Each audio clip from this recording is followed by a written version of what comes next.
Quelle est la meilleure fréquence d'entraînement pour perdre du poids? Salut tout le monde, ici Sonio. J'espère que tu vas bien, j'espère que tu as la forme. Et aujourd'hui, on va parler de la fréquence d'entraînement idéale pour perdre du poids.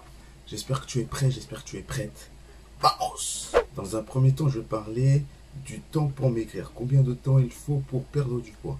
Ça dépend de plein de paramètres. Ça dépend d'où tu pars, ça dépend de tes antécédents sportifs, ça dépend aussi de ton emploi du temps. Est-ce que tu as un travail? Est-ce que tu as des enfants? Est-ce que tu es au chômage? Ça dépend de ça aussi. Et est-ce que aussi tu es un sportif ou une sportive de base?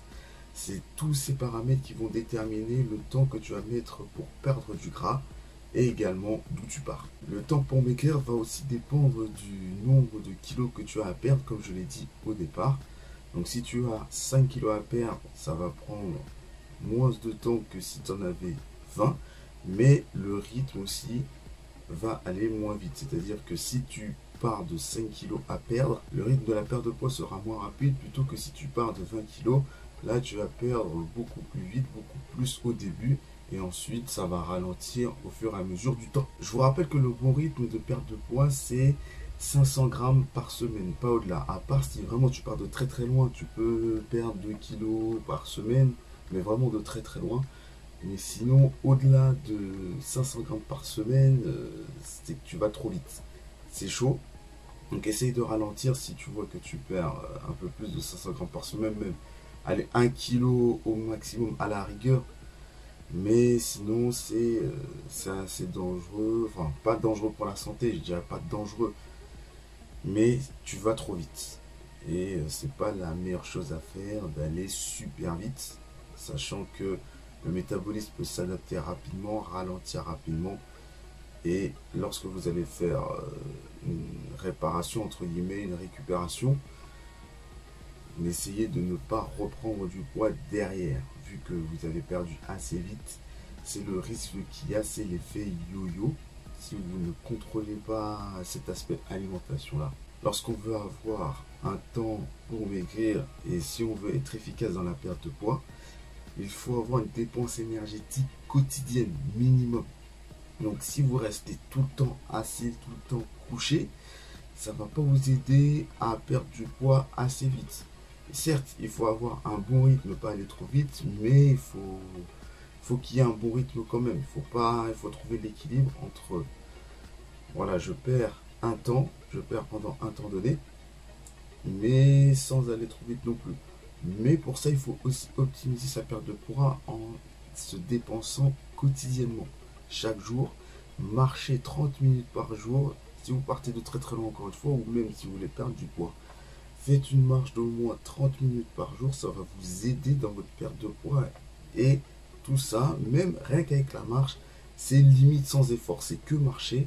Marcher à un rythme soutenu, pas marcher non plus en se promenant, en regardant les arbres, mais marcher normalement, même une marche assez soutenue, marche normale, mais quand je dis normale, c'est marcher vraiment à un bon rythme. Et dans votre fréquence d'entraînement idéale pour perdre du poids, il faut allier musculation, renforcement musculaire, donc plus du cardio, ok, dans vos entraînements.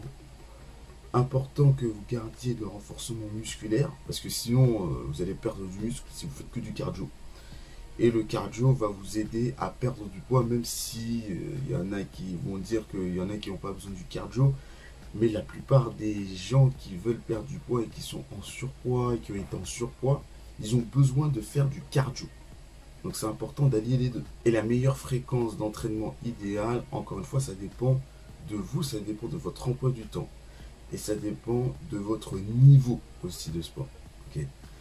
Donc si vous êtes débutant, 3 entraînements par semaine au minimum, vraiment pour avoir des résultats assez satisfaisants.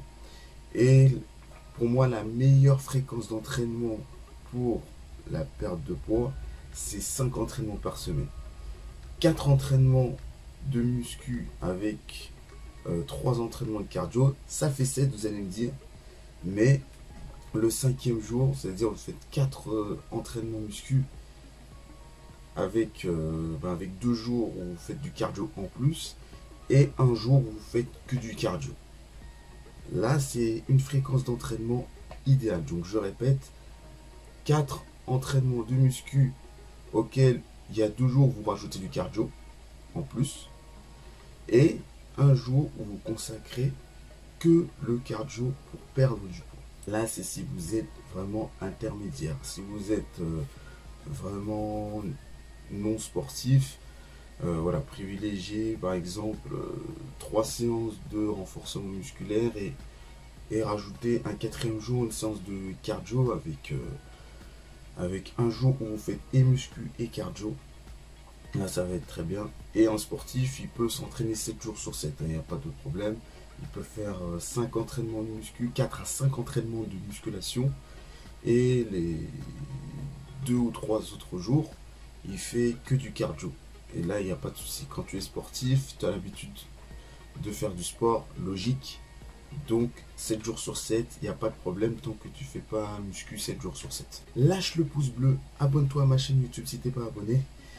Une vidéo du lundi au vendredi à 17 h sur ma chaîne YouTube, parfois le week-end.